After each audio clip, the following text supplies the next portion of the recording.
Ada yang komen begini ya, ah repot amat sih nggak makan nasi gitu. Nenek saya aja makan apapun semau-maunya usianya bisa 100 tahun lebih ya. Udah nggak usah repot-repot. Nah kita akan bahas itu ya teman-teman, tonton sampai selesai.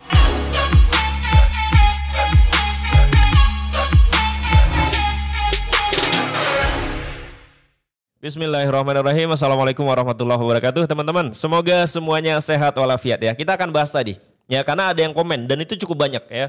Komennya adalah udahlah nggak usah repot-repot makan apapun ya. Tetap sehat kok, buktinya nenek saya. Udahlah nggak usah macam-macam, nggak usah neko-neko, makan apapun. Buktinya nenek saya, buktinya kakek saya, buktinya nenek saya ya. Jadi rata-rata orang yang menyampaikan ini mereka mengambil bukti dari kakek dan neneknya. Oke, bukan ke dirinya sendiri. Kalaupun ada yang bilang, udahlah nggak usah macam-macam. Buktinya saya makan apapun sampai sekarang usia 75 tahun masih sehat. Ingat, usia 75 tahun. Artinya, saya mau bahas yang pertama, orang-orang yang makan apapun tetap sehat itu rata-rata adalah kakek nenek kita. Oke, itu yang pertama kesimpulannya. Rata-rata orang yang sehat dengan memakan apapun itu adalah kakek nenek kita atau orang-orang yang sudah tua. Coba sekarang cari orang-orang yang usianya masih 40 tahunan. Ingat ya 40, kalau masih 20 ya jelas masih sehat-sehat. Cari orang yang usianya 40 tahunan sekarang, kemudian periksa apakah dia sehat-sehat saja atau dia punya keluhan. Entah asam urat, entah diabetes, entah yang lain-lain. Jadi kesimpulan pertama, orang-orang yang tadi itu pasti orang-orang yang tua-tua saja. Yang kedua, yang ingin saya bilang adalah teman-teman, kalau kita ngelihat orang yang sehat, itu kita nggak fair kalau kita cuma bilang, wah dia makan apapun juga sehat kok. Lah, jangan makanannya doang yang kita fokusin gitu ya. Kalau kita cuma fokus ke makanannya saja, kita nggak fair. Karena urusan kesehatan itu bukan hanya urusan makanan, tapi urusan yang lain, ya kan? Urusan yang lain, full 24 jam dia itu ngapain gitu. Jadi yang kedua, kalau teman-teman lihat ada orang yang sehat sampai usianya tua, teman-teman yang harus teliti bukan makanannya saja, tapi perhatikan dia hidup dari bangun tidur sampai tidur lagi. Paham? Perhatikan dia hidup dari bangun tidur sampai tidur lagi. Nah, kakek nenek kita itu kalau bangun tidur nggak kayak kita. Kita kan bangun tidur, nah kita biar fair kita kakek nenek deh. Kakek nenek kita ketika bangun tidur yang dia lakukan bangun tidur lalu ke kamar mandi, ini versi Islam ya, berkaca dari nenek saya. Nenek saya juga sampai 90-an bahkan sampai sekarang masih hidup. Nah itu bangun tidur kemudian ke kamar mandi sholat tahajud. Kemudian sholat subuh. Habis subuh lalu apa? Habis subuh lalu pergi ke kebun. Makan seperlunya misalkan singkong rebus lalu pergi ke kebun. Sampai di kebun berkeringat, bekerja, mencangkul, menanam jagung atau menanam padi. Kemudian sampai siang. Siang kemudian istirahat masih di kebun, makan. Kemudian setelah itu berkebun lagi, bergerak dan sebagainya. Lalu sampai sore. Sampai sore pulang nanti masak, nanti lalu makan malam. Setelah makan malam karena seharian bekerja capek, maka biasanya nenek saya jam 9 itu sudah mulai tidur. Ingat 24 jam begitu itu nenek saya ya, kalau neneknya teman-teman nggak tahu. Yang berikutnya, saya juga tidak melihat nenek saya stres. Ya, nenek saya itu nggak pernah stres, makan cuma ubi rebus ya santai-santai saja gitu ya. Karena makan itu hasil kebunnya sendiri, jadi tidak pernah kepikiran yang macam-macam sehingga tidak stres. Ya sekarang bandingkan dengan kita. Ya, kita kalau kita mau ikut-ikutan makan macam-macam ya, kalau kita mau ikut-ikutan makan macam-macam ya seharusnya kita seperti nenek dan kakek kita. Ya, lihat bagaimana mereka hidup. Satu, tidak internetan. Ya kan, tidak internetan yang pertama. Yang kedua, banyak gerak fisiknya. Yang ketiga, tidak jajan, ya, tidak jajan makan makanan yang instan, ya kan. Yang keempat, tidak stres. Yang kelima, tidak begadang, ya. Nah, kalau teman-teman bisa ngikutin semuanya, ya insya Allah makan apapun jelas pasti sehat, ya kan. Jadi kalau teman-teman hanya fokus sama makanannya saja ya nggak fair dong. Harusnya kan teman-teman fokusnya 24 jam kakek nenek kita hidup gitu loh. Kakek nenek kita hidup itu 24 jam gimana? Kalau zaman sekarang kan kita pagi-pagi aja ya kan, pagi-pagi kadang bangun udah kesiangan karena malamnya begadang kan. Bangun udah kesiangan ya kan, setelah kesiangan kita sarapan, minum kopi manis, kemudian ngemil. Kemudian setelah itu kita kerja ya. Kita kerja, kemudian kita kerjanya kan nggak kayak kakek nenek kita juga kan. Kita kerjanya apa? Duduk di kantor, di depan laptop, ngulik-ngulik ini, ngulik itu. Kemudian energi kita nggak banyak kebuang seneng ya, tapi itu sambil kerja aja kita ngemil. Kalau kakek nenek kita dulu kan kerja ya kerja, nyangkul ya nyangkul, nggak mungkin dia nyangkul sambil bawa kopi di sampingnya kan, dia nyangkul gitu. Kalau mau ngopi dia datang ke tempat dia istirahat, jalan ke sana ngopi, seruput, ya baru dia kerja lagi gitu loh. Kalau kita kan nggak, kita buka laptop, bukan kita lah, saya misalkan, kita buka laptop, tek, ada kopi, kemudian ada cemilan, kriuk gitu ya. Kita makan ya.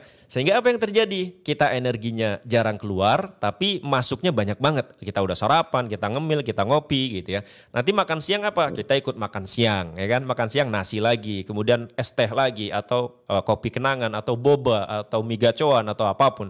Kita makan lagi, makan siang. Lalu dia tuh kerja lagi, ngulik-ngulik lagi di laptop kita masing-masing. Yang terjadi apa?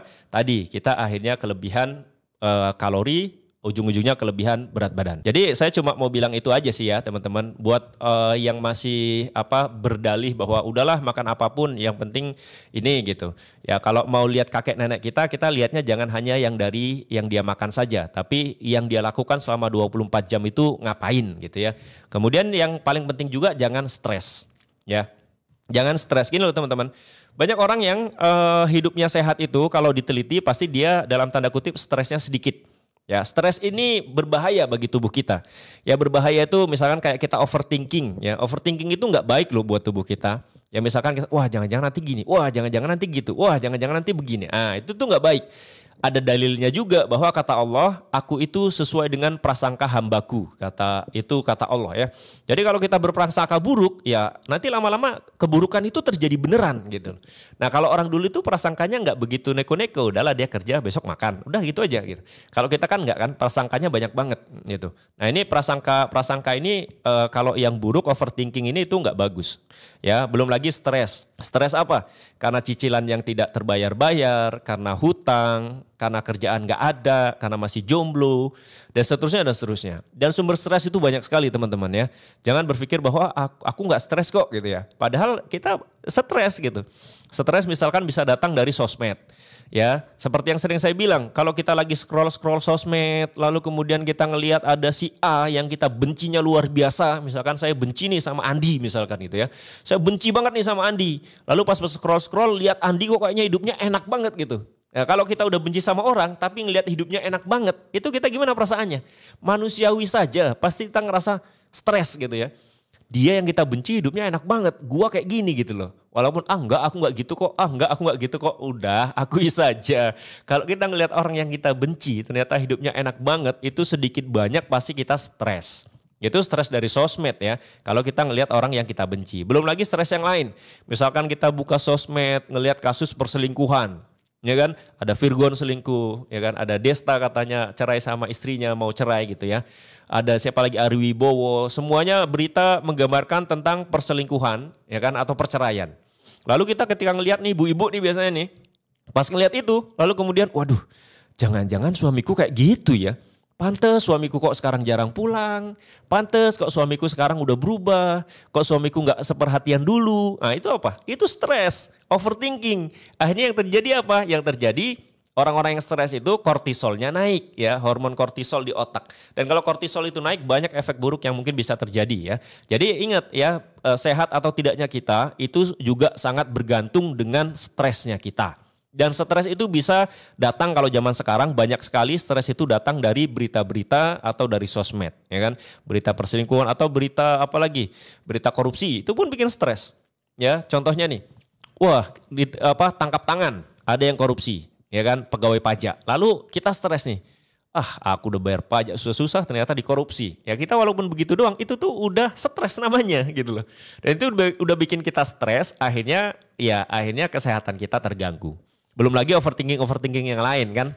Misalkan ngeliat anak seperti ini, wah kok anakku kayak gini ya, kok anak orang lain begitu ya. Nah itu udah stres lagi gitu kan. Ngeliat orang sebelah beli TV besar, kita stres. Kok dia bisa beli TV besar ya, kok aku enggak gitu ya. Kemudian sebelah renov rumah kita stres. Ya rumahnya jadi makin besar, rumahku kecil, kita stres. Sebelah beli mobil, kita stres. Sebelah pergi umroh, kita stres. Sebelah jalan-jalan ke rumah sebelah jalan-jalan ke luar negeri, kita di rumah kejang-kejang gitu kan. Akhirnya lama-lama apa? Ya kita sakit sendiri karena kita stres. Nah sedangkan kakek nenek kita sekali lagi sudah makannya semuanya nggak masalah, tapi kegiatan fisiknya banyak dan dia tidak stres. Nah kalau ini yang dilakukan ya insya Allah teman-teman tetap sehat juga. Cuma kan kalau zaman sekarang susah ya bahasanya, kalau mau ngikut kakek nenek kita zaman sekarang itu susah.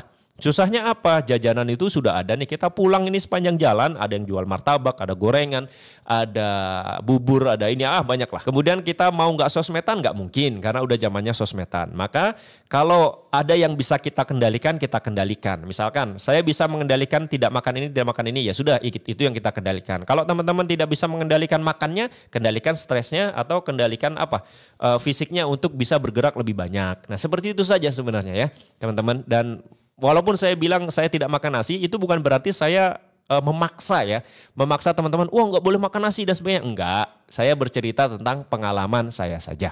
Begitu. Dan kalau ada yang komen kakek nenek saya sehat, makan apapun, ya tadi saya sudah jelaskan, periksa 24 jam hidupnya seperti apa. Ya, kalau itu sudah diperiksa dengan baik, maka kita bisa mengambil kesimpulan yang lebih fair ya teman-teman. Semoga ini menjadi manfaat ya dan inspirasi buat saya pribadi dan buat teman-teman semua. Ya, saya doakan semoga teman-teman tetap sehat walafiat, panjang umur, banyak rezeki dan hidupnya berkah. Semoga bermanfaat. Assalamualaikum warahmatullahi wabarakatuh. Bye bye.